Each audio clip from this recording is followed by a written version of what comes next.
청취자 여러분, 아마 믿기 어려우시겠지만 저희 네 자매는 모두 한국 남성과 결혼했습니다. 이 사실을 이야기할 때마다 주변 사람들은 경악을 금치 못하죠. 심지어 저희 부모님조차 처음에는 이 상황을 납득하지 못하셨습니다. 일본에서 태어나고 자란 4명의 딸들이 모두 타국, 그것도 동일한 나라의 남성들과 결혼하여 그곳에 정착했다는 것이 과연 흔한 일일까요? 저 미카 역시 때때로 이 운명적인 전개가 신기하게 느껴지곤 합니다. 저는 일본 도쿄 출신으로 올해 26이며 현재는 한국에 거주하며 일본어 강사로 재직 중입니다. 한국에 오기 전까지는 제가 이 나라에서 삶을 이어가리라고는 단 한 번도 상상해 본 적이 없었습니다. 그저 언니들이 한국에 살고 있었기에 몇 차례 방문했던 적은 있지만 제가 이곳에 뿌리를 내릴 것이라고는 예상치 못했죠. 저희 가족은 부모님과 4명의 딸로 구성되어 있습니다. 아버지는 정년 퇴임하신 대학 교수이셨고 어머니는 피아노 교사셨습니다. 가정 분위기는 꽤나 보수적인 편이었기에 해외와 깊은 인연을 맺을 거라는 예상은 전혀 없었습니다. 그렇기에 첫째 언니인 린이 처음 한국인과의 결혼을 선언했을 때 부모님은 엄청난 충격에 휩싸이셨습니다. 첫째 린 언니는 매우 지적이고 독립적인 성향을 가진 사람이었습니다. 대학 졸업 후 캐나다로 여행을 떠났다가 그곳에서 현재의 형부를 만나게 되었죠. 처음에는 단순한 여행지에서의 만남으로 여겼으나 두 사람은 꾸준히 연락을 주고받았고 결국 결혼이라는 결실을 맺었습니다. 두 번째 하루 언니는 더욱 흥미로운 경로를 따랐습니다. 린 언니의 결혼 후 한국에 방문했다가 언니 부부의 친구 모임에서 지금의 형부를 만났습니다. 한국을 몇 차례 오가며 만남을 지속한 끝에 사랑에 빠져 결혼까지 골인하게 되었습니다. 셋째 코토 언니의 이야기는 더욱 운명적이었습니다. 하루 언니의 결혼식에 참석하고자 한국을 찾았다가 우연히 한 카페에서 어떤 남성과 부딪히는 사고가 발생했습니다. 커피를 쏟고 사과를 주고받는 과정에서 자연스럽게 대화를 나누었고 그 만남이 결국 결혼으로 이어지게 된 것입니다. 그리고 막내인 저는 처음에는 한국에 대해 전혀 관심이 없었습니다. 오히려 언니들이 하나둘씩 한국으로 떠나가면서 저는 일본에 홀로 남겨진 듯한 소외감을 느꼈습니다. 주변 사람들은 농담처럼 미카 씨도 한국 가서 결혼할 건가요? 라고 묻곤 했지만 저는 단호하게 아니요, 저는 일본에서 살 겁니다. 라고 확신했습니다. 저는 제 직업에 만족했고 도쿄에서의 삶도 충족스러웠습니다. 한국어도 능숙하지 못했고 일본을 떠날 아무런 이유도 없었죠. 그러나 인생의 흐름은 계획대로만 흘러가지 않는 법입니다.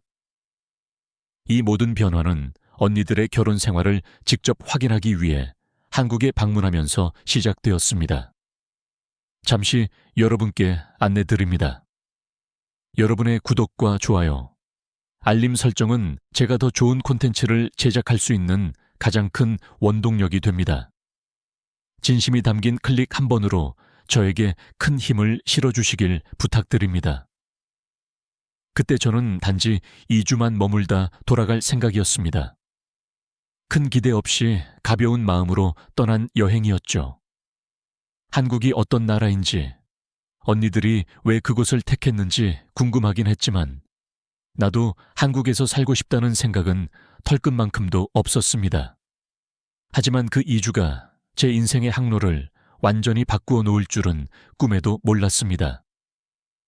비행기에서 내려 인천국제공항에 도착했을 때부터 이전과는 다른 느낌을 받았습니다. 공항은 매우 거대하고 청결했으며 입국 심사 절차도 매우 신속하게 진행되었습니다. 그러나 진정으로 놀라웠던 것은 그 다음이었습니다. 린 언니가 미카야, 공항버스 탈까 아니면 지하철? 이라고 물었을 때 저는 당연히 택시를 타자고 제안했습니다. 공항에서 시내로 이동할 때는 일반적으로 택시가 편리하기 때문이죠. 하지만 언니는 미소 지으며 대답했습니다. 여기는 대중교통 시스템이 훨씬 더 편리해. 그 말을 듣고 공항버스를 이용했는데 놀랍게도 버스 내부에 무선 인터넷, 와이파이와 충전기까지 비치되어 있었습니다. 좌석 간격도 넓고 청결하여 마치 비즈니스 클래스 기차를 이용하는 듯한 쾌적함을 느꼈습니다. 그때부터 저는 한국에 대한 인식이 조금씩 변화하기 시작했습니다. 언니들은 한국에서 실로 행복하게 잘 지내고 있었습니다. 린 언니는 한국어를 거의 원어민 수준으로 구사하고 있었고, 하루 언니는 한국 요리를 배우는데 열중하고 있었습니다. 코토 언니는 일본어 학원에서 강사로 일하고 있었죠. 그리고 무엇보다 한국인 남편들, 즉 형부들이 상상 이상으로 다정했습니다.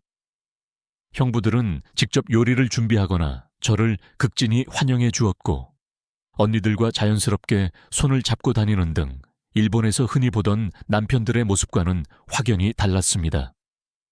하루 언니는 한국 남자들은 감정 표현에 솔직해 라고 말해 주었습니다.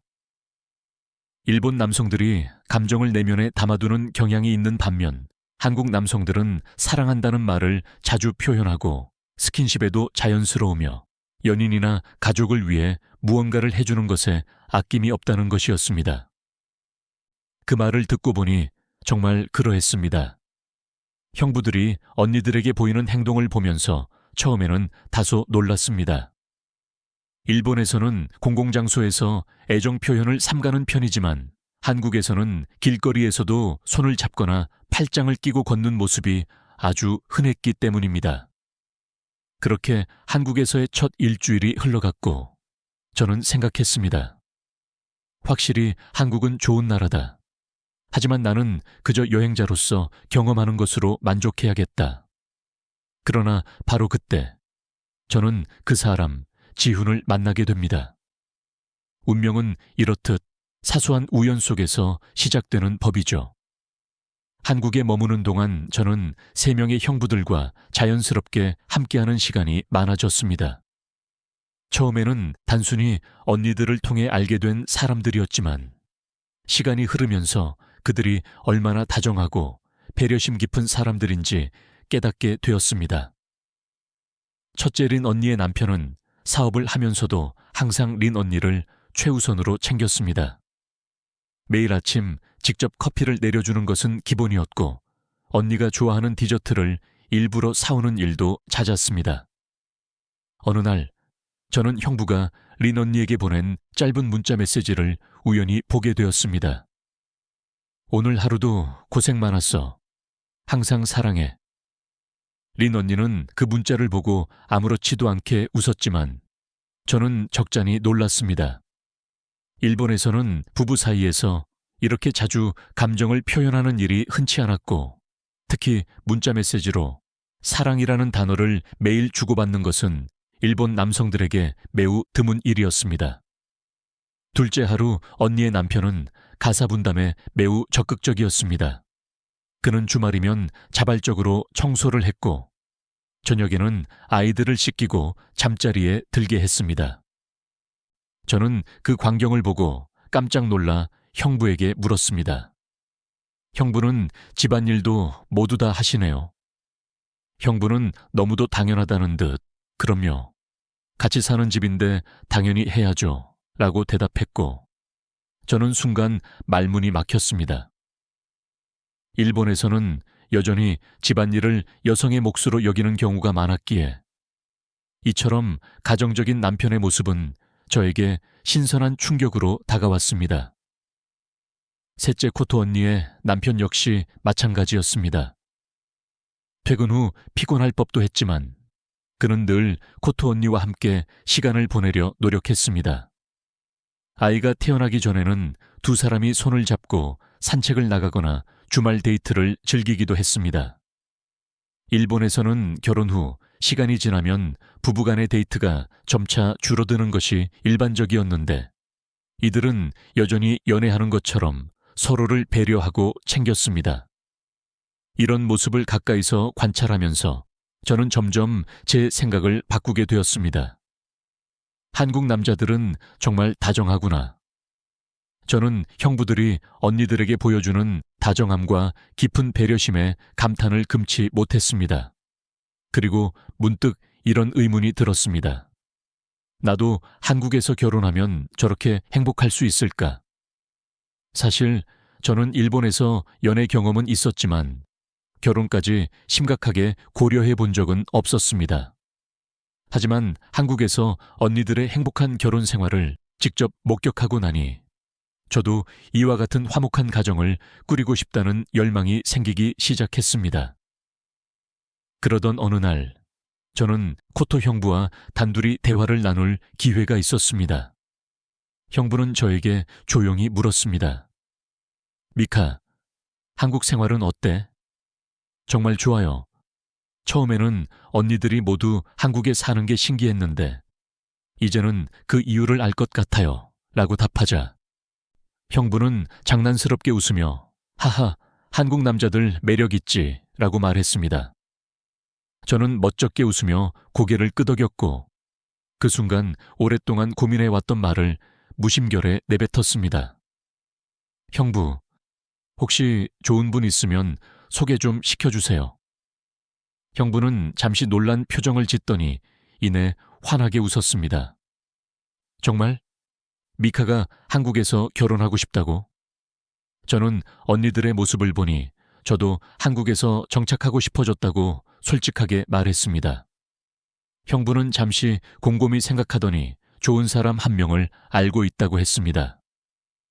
그리고 며칠 후, 저는 형부의 소개로 한 남자를 만나게 되었습니다. 그의 이름은 지훈. 형부와 같은 대학을 나온 후배로 IT 회사에 재직 중인 사람이었습니다. 첫 만남에서 우리는 카페에서 가볍게 인사를 나누었습니다. 안녕하세요, 미카 씨. 이야기 많이 들었습니다. 아, 네, 반갑습니다. 사실 저는 소개팅이라는 것을 해본 적이 없어 무척 긴장되고 어색했습니다. 하지만 지훈은 대화를 매우 부드럽고 능숙하게 이끌어갔습니다. 그는 한국 문화에 대해 궁금한 것이 있으면 편하게 물어보라고 했고, 저 역시 일본과 한국의 문화 차이에 대해 이야기를 나누면서 조금씩 긴장을 풀 수 있었습니다. 처음에는 가벼운 만남이라고 생각했지만 우리는 그날 이후 자연스럽게 만남을 이어갔습니다. 어느 날 지훈이 저에게 물었습니다. 미카 씨는 한국에서 계속 살고 싶으세요? 저는 고민 끝에 솔직한 심정을 이야기했습니다. 원래는 아니었어요. 저는 일본에서 살 계획이었죠. 그런데 언니들의 결혼 생활을 보니 한국에서 사는 것도 나쁘지 않을 것 같아요. 그러자 그는 장난기 섞인 미소를 지으며 말했습니다. 그럼 여기서 좋은 사람을 만나 결혼하는 것도 괜찮겠네요. 저는 그 말이 단순한 농담이 아닐 수도 있겠다는 생각이 들었습니다. 그날 이후 우리는 더욱 가까워졌고 어느 순간부터는 서로를 특별한 감정으로 바라보게 되었습니다. 저는 한국에서의 연애 방식이 일본과는 상당히 다르다는 것을 느꼈습니다. 지훈은 감정을 솔직하게 표현하는 사람이었습니다. 보고 싶으면 망설임 없이 보고 싶다고 했고, 좋아하면 좋아한다고 명확히 말했습니다. 어느 날 그는 제 눈을 똑바로 바라보며 말했습니다. 미카 씨, 저는 미카 씨가 일본으로 돌아가지 않았으면 좋겠어요. 한국에서 저와 함께 있어 주었으면 좋겠습니다. 그 말을 듣는 순간 제 마음속 깊은 곳에서 따뜻하고 벅찬 감정이 밀려왔습니다. 저는 이미 언제부터인가 지훈과 함께 있는 시간이 더없이 행복했습니다. 그는 저를 위해 사소한 것 하나까지 세심하게 신경 써주었고, 제가 한국 생활에 잘 적응할 수 있도록 곁에서 든든한 조력자가 되어주었습니다. 그리고 마침내 그는 제게 정식으로 고백했습니다.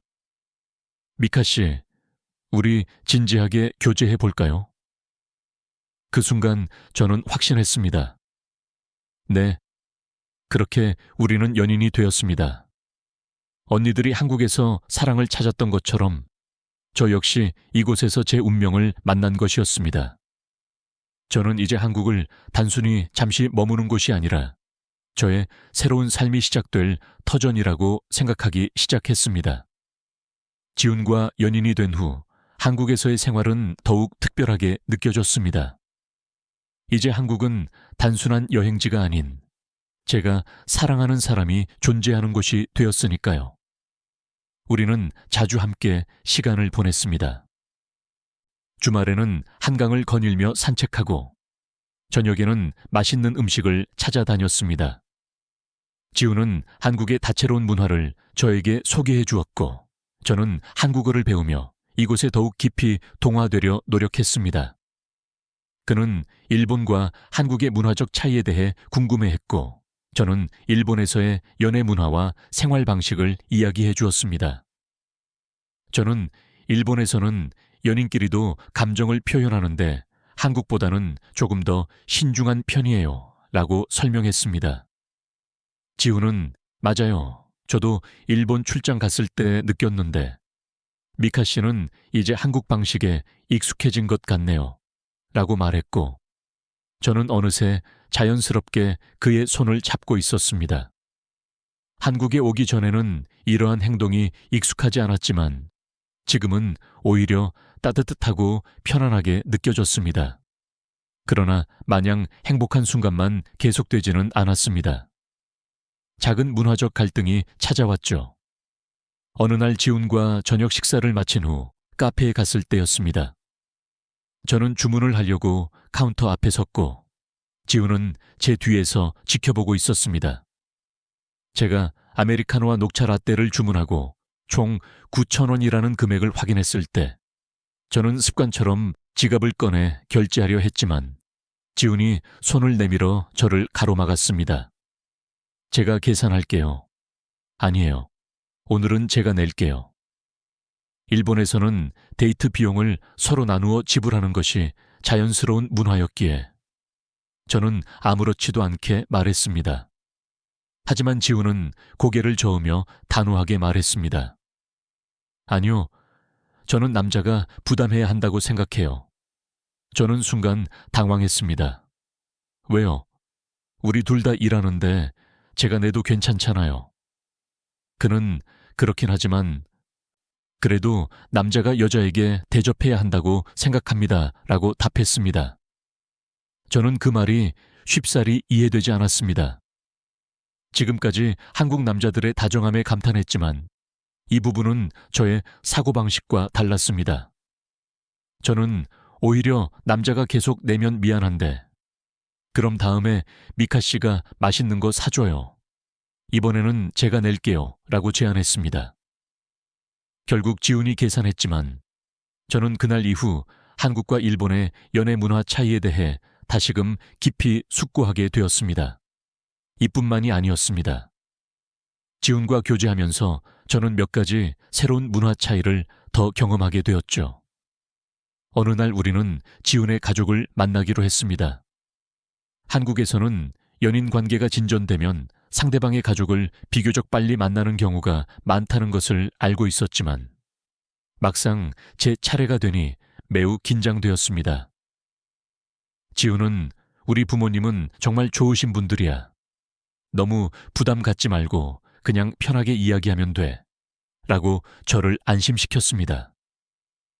저는 고개를 끄덕였지만 사실 속으로는 걱정이 태산 같았습니다. 일본에서는 연애를 해도 상대방의 부모님을 만나는 일이 흔치 않았고 특히 결혼을 결심하기 전까지는 가족을 만나지 않는 경우도 많았기 때문입니다. 그러나 한국에서는 부모님께 연인을 소개하는 것이 당연한 문화였습니다. 약속한 날, 저는 단정한 원피스를 입고 지훈과 함께 부모님이 계신 식당으로 향했습니다. 안녕하세요. 처음 뵙겠습니다. 저는 조심스럽게 인사했고 지훈의 부모님은 온화한 미소로 저를 맞아주셨습니다. 어머, 일본 분이라고 해서 걱정을 많이 했는데 한국어를 참 잘하시네요. 아직 많이 부족해요. 더 열심히 배워야 합니다. 저는 겸손하게 대답했고, 다행히 분위기는 화기애애했습니다. 지훈의 부모님은 저에게 일본 생활에 대해 여러 가지 질문을 하셨고, 저는 성실하게 답했습니다. 그러나 식사가 거의 끝나갈 무렵, 지훈의 어머니가 갑자기 저에게 질문하셨습니다. 미카 씨는 한국에서 계속 살 생각이신가요? 저는 순간 당황했습니다. 사실 그때까지도 저는 한국에서 완전히 정착할 것이라는 확신이 없었습니다. 지훈과 교제하고 있었지만 제 인생 전체를 한국에서 보내게 될지에 대해서는 깊은 고민 중이었죠. 그게 아직 잘 모르겠어요. 저는 솔직하게 대답했습니다. 그러자 어머니는 미묘한 표정을 지으시며 고개를 끄덕이셨습니다. 그렇군요. 아무래도 한국과 일본은 문화가 다르니 고민이 많겠네요. 저는 어머니의 말씀에 단순한 궁금증을 넘어선 깊은 의미가 담겨 있다는 것을 감지했습니다. 집으로 돌아오는 길, 저는 지훈에게 조용히 물었습니다. 지훈아, 나는 정말 한국에서 살아야 할까? 지훈은 제 손을 잡으며 천천히 대답했습니다. 나는 미카 씨가 어디에 있든 함께하고 싶어. 하지만 결정은 미카 씨가 해야 해. 억지로 한국에 남아야 한다고 생각하지 마. 그 말에 저는 더욱 깊은 숙고에 잠기게 되었습니다. 한국에서의 생활은 분명히 만족스러웠습니다. 형부들과 언니들을 보면서 한국 남성들의 매력을 느꼈고 지훈과의 연애도 더없이 행복했습니다. 하지만 일본에서 살아온 26년의 삶을 포기하고 완전히 한국에 정착하는 것이 과연 올바른 선택일까요?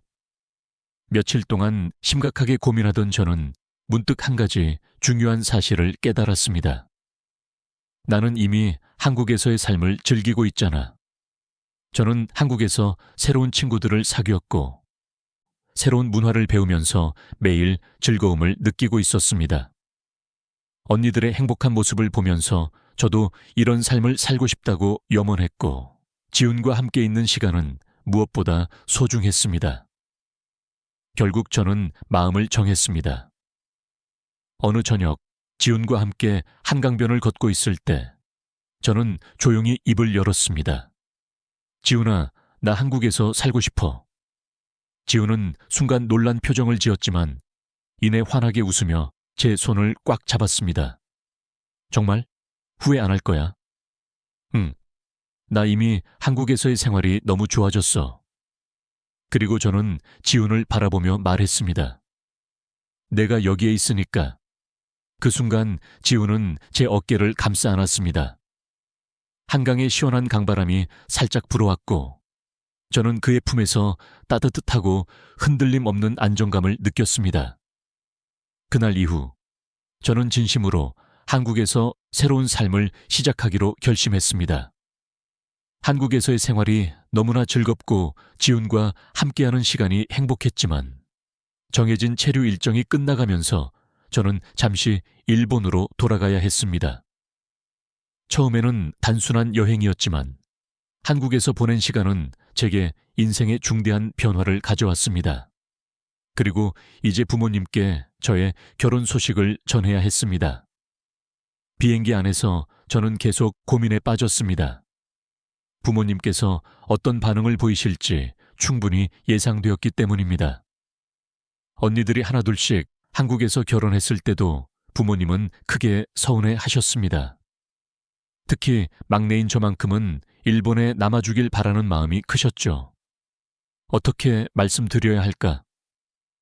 고민 끝에 저는 솔직하게 제 마음을 전달하기로 했습니다. 일본에 도착해 부모님을 만났을 때 저는 조심스럽게 입을 열었습니다. 엄마, 아빠, 저 결혼하려고 해요. 부모님은 순간 말을 잇지 못하셨습니다. 뭐? 미카 너까지? 아버지가 놀라움이 가득한 표정으로 저를 바라보셨습니다. 어머니 역시 당황한 기색이 역력하셨죠. 설마 한국에서 결혼하겠다라는 거니? 저는 천천히 고개를 끄덕였습니다. 네, 한국에서 만난 사람이 있어요. 정말 좋은 사람이에요. 저를 이해해주고 배려해주고 평생을 함께하고 싶은 사람입니다. 그러나 부모님의 반응은 예상에서 벗어나지 않았습니다. 린도, 하루도, 코토도 다 한국에서 살고 있잖니. 이제 너마저 한국에서 살겠다고 하면 우리 둘만 남지 않니. 어머니의 목소리에는 깊은 서운함이 담겨 있었습니다. 아버지도 조용히 한숨을 내쉬며 말씀하셨습니다. 언니들에게는 차마 말하지 못했지만 솔직히 나는 서운했단다. 네가 막내니까 적어도 너만은 일본에서 살아줄 줄 알았는데. 저는 부모님의 마음을 충분히 이해했기에 더욱 조심스럽게 말씀을 꺼냈습니다. 그래서 말인데 엄마 아빠도 한번 한국에 가보시는 게 어떠세요? 한국에? 네, 언니들도 보시고 제가 어떤 사람과 결혼하려고 하는지 직접 보시면 조금이라도 마음이 놓이시지 않을까요? 부모님은 망설이셨지만 결국 저의 제안을 수락하셨습니다. 그래, 네가 그렇게까지 말한다면 한번 가보자. 그렇게 부모님과 저는 함께 한국으로 향했습니다. 비행기에서 내려 인천공항에 도착했을 때 부모님은 처음으로 한국의 실제 모습을 마주하셨습니다. 와, 공항이 정말 크구나. 어머니는 주변을 둘러보며 감탄하셨습니다. 아버지도 청결하고 체계적인 시설에 놀라신 듯 했습니다. 일본 공항보다도 더 현대적인 느낌이구나. 저는 미소를 지으며 말했습니다. 한국에 와보니 느낌이 좀 다르죠. 부모님은 고개를 끄덕이시며 한국에 대한 첫인상을 긍정적으로 받아들이셨습니다. 그리고 숙소로 이동하기 위해 공항철도를 이용하는 순간 부모님은 또 한 번 놀라움을 표현하셨습니다. 열차 내부가 정말 깨끗하네. 무료 와이파이까지 있다니. 일본에는 이런 게 없잖아. 처음에는 서운함을 표하셨던 부모님이었지만 한국의 편리한 교통 시스템과 청결한 환경을 직접 경험하면서 점차 긍정적인 반응을 보이기 시작하셨습니다. 숙소에 짐을 푼 후 우리는 곧바로 언니들의 집을 방문했습니다. 언니들은 부모님을 반갑게 맞이했고 형부들 역시 따뜻하게 인사드렸습니다. 장인어른, 장모님, 오랜만에 뵙습니다.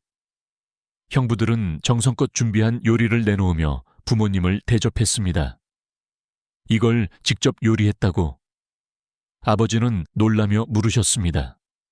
일본에서는 남편이 요리를 전담하는 경우가 흔치 않았기 때문입니다. 형부들은 웃으며 대답했습니다. 네, 평소에도 요리하는 걸 좋아합니다. 장모님 입맛에 맞을지 모르겠지만 한번 드셔보세요. 어머니는 감동하신 듯 고개를 끄덕이며 음식을 맛보셨습니다. 맛있네. 이런 걸 직접 만들다니 대단하구나. 식사가 끝난 후 부모님은 손주들과 시간을 보내셨습니다. 아이들이 밝고 건강하게 자라는 모습을 보며 어머니는 흐뭇한 미소를 지으셨습니다. 한국에서 잘 살고 있는 것 같아서 다행이구나. 그리고 마침내 지훈을 만나는 날이 되었습니다. 지훈은 단정한 차림으로 부모님 앞에 앉아 정중하게 인사를 건넸습니다. 안녕하세요. 미카 씨를 깊이 사랑하는 지훈이라고 합니다. 이렇게 직접 인사드릴 수 있어 영광입니다. 아버지는 지훈을 조용히 바라보시더니 차분한 목소리로 말씀하셨습니다. 미카가 결혼하겠다고 하길래 서운한 마음도 있었네. 하지만 이렇게 직접 만나보니 어떤 사람인지 알고 싶네. 지훈은 진지한 표정으로 답했습니다. 저는 미카 씨가 한국에서 행복하게 살 수 있도록 최선을 다할 것입니다. 그리고 일본에 계신 부모님과도 자주 연락드리고 찾아뵐 생각입니다. 어머니는 그 말을 듣고 살짝 미소를 지으셨습니다. 그래, 그 말이 참 고맙구나. 그렇게 부모님과 지우는 차분하게 대화를 나누었고, 시간이 지나면서 부모님도 점차 마음을 여시는 듯 했습니다. 며칠 동안 부모님은 한국의 생활을 직접 체험하시면서 제가 왜 한국에서 살고 싶어 하는지 조금씩 이해하게 되셨습니다. 처음에는 낯설어 하시던 부모님도 하루하루 한국의 매력을 경험하며 인식이 달라지시는 것 같았습니다. 첫날 부모님과 함께 한국의 전통시장을 구경하러 갔습니다. 이렇게 활기찬 시장은 처음 보네. 어머니는 사방에서 들려오는 상인들의 우렁찬 목소리를 들으며 눈을 반짝이셨습니다. 아버지도 군침을 삼키며 다양한 음식들을 둘러보셨죠. 어느 떡볶이 가게에 사장님이 직접 가래떡을 구워 건네주시며 자, 이거 한번 드셔보세요 라고 권했습니다. 어머니는 한 입 베어 물더니 눈이 휘둥그레졌습니다. 어머, 이거 정말 맛있네. 사장님이 꿀을 찍어 먹으면 더 맛있다고 친절하게 설명해 주시자 어머니는 흐뭇한 미소를 지으며 가래떡을 한 봉지 구매하셨습니다. 아버지는 호떡가게 앞에서 발걸음을 멈추셨습니다. 노릇노릇하게 구워지는 호떡을 신기한 듯 바라보시더니 한 입 베어 물고 감탄하셨습니다. 이야, 속에 꿀이 가득하구나. 일본에서 먹어본 적 없는 맛인데. 제가 아빠 맛있어요? 라고 묻자 아버지는 응, 하나 더 사자라며 미소를 지으셨고 저는 아버지를 따라 호떡을 하나 더 샀습니다. 그리고 저녁에는 온 가족이 삼겹살 집에서 모여 식사를 했습니다. 여기서는 이렇게 고기를 직접 구워 먹는 건가? 아버지는 철판 위에서 지글지글 익어가는 삼겹살을 보며 신기해 하셨습니다. 형부들이 능숙하게 고기를 뒤집고 잘라주자 어머니도 감탄하며 말씀하셨습니다. 다들 요리를 참 잘하는구나. 형부들은 어머니 아버지께 소주 한 잔씩 따라드렸고 아버지는 처음에는 주저하시다가 결국 한 모금을 들이키셨습니다. 강하군. 하지만 나쁘지 않네. 분위기가 점차 무르익으며 부모님도 형부들과 한층 더 가까워지는 느낌이었습니다. 다음 날, 우리는 한옥마을을 구경하러 갔습니다. 전통적인 한옥 건물들이 늘어선 거리를 걸으며 어머니는 감탄을 금치 못하셨습니다. 한국에도 이런 전통적인 곳이 있구나. 너무 예쁘다. 저는 어머니께 한복 체험을 권유했습니다. 처음에는 부끄러워하시더니 한복을 입고 거울을 보시면서 흐뭇하게 웃으셨습니다. 미카야, 사진 한 장 찍어 주렴. 저는 어머니와 아버지의 행복한 모습을 사진으로 남겼습니다. 그리고 마지막으로 우리는 대중 목욕탕을 체험해 보기로 했습니다. 한국의 목욕 문화가 유명하니 한번 경험해 보는 것도 좋을 것 같다고 제안했습니다. 아버지는 처음에는 내키지 않아 하셨지만 결국 저와 형부들의 설득에 못 이겨 따라가셨습니다. 어휴, 이렇게 다 같이 들어가는 건 좀 어색하구나. 하지만 뜨끈한 온탕에 몸을 담그시더니 표정이 풀리며 감탄하셨습니다. 오, 이거 아주 좋구나. 한참을 온탕에 몸을 담그고 있던 아버지는 마지막으로 때밀이를 하러 가셨습니다. 형부들이 추천해 준 것이었는데 처음엔 거부하시다가 막상 받아보시더니 깜짝 놀라셨습니다. 이야, 이거 대단한데 피부가 아주 부드러워졌어. 아버지는 신기한 듯 팔을 쓰다듬으며 웃으셨고 결국 매우 만족스러운 표정으로 목욕탕을 나오셨습니다. 어머니도 찜질방에서 식혜와 구운 계란을 드시며 여유로운 시간을 보내셨습니다. 여기 정말 좋다. 집 근처에 이런 곳이 있으면 자주 오고 싶겠네. 그렇게 며칠 동안 부모님은 한국에서 다양한 경험을 하셨고 점차 한국에 대한 인식이 변화하기 시작했습니다. 마지막 날, 부모님은 저와 지훈, 그리고 언니들과 형부들을 한자리에 불러놓고 말씀하셨습니다. 사실 미카 네가 한국에서 결혼한다고 했을 때는 걱정도 많았단다. 하지만 이렇게 직접 와서 보니까 네가 왜 한국에서 살고 싶어 하는지 알 것 같구나. 어머니는 저를 바라보며 잔잔한 미소를 지으셨습니다. 그리고 형부들도 너무 좋은 사람들이고 무엇보다 우리 막내가 이렇게 행복해 보이니 우리도 축복해 줘야겠지. 아버지도 고개를 끄덕이며 말씀하셨습니다. 그래, 너도 행복하게 살아라. 저는 부모님을 꼭 끌어안으며 진심으로 감사의 마음을 전했습니다. 엄마, 아빠, 정말 고마워요. 어머니는 웃으며 말씀하셨습니다. 딸 넷이나 한국에 있으니 이제 한번 오면 오래 머물러도 되겠구나. 아버지도 싱긋 웃으며 말씀하셨습니다. 그래, 우리도 여기 머물면서 한국 생활을 좀 더 즐겨봐야겠어. 그렇게 부모님은 한국을 떠나셨고 저와 지은의 결혼을 진심으로 축복해 주셨습니다. 한국에서의 새로운 시작을 앞두고 저는 더 이상 불안하지 않았습니다. 가족들의 진정한 축복 속에서 저는 제가 선택한 삶의 길을 걸어가기로 결심했습니다. 그리고 저는 확신했습니다. 이곳 한국에서 저는 사랑하는 사람 지훈과 함께 영원히 행복하게 살아갈 것이라고. 오늘 저희의 이야기는 여기까지입니다. 본 사연이 여러분의 마음에 깊은 울림을 주었다면 구독과 좋아요, 그리고 따뜻한 댓글로 응원해 주시면 감사하겠습니다. 시청해 주셔서 진심으로 감사드리며 앞으로도 더욱 의미 있는 이야기로 여러분을 찾아뵙겠습니다. 여러분의 소중한 성원은 영상 제작에 큰 힘이 됩니다. 인터랙션에 참여해 주시길 부탁드립니다.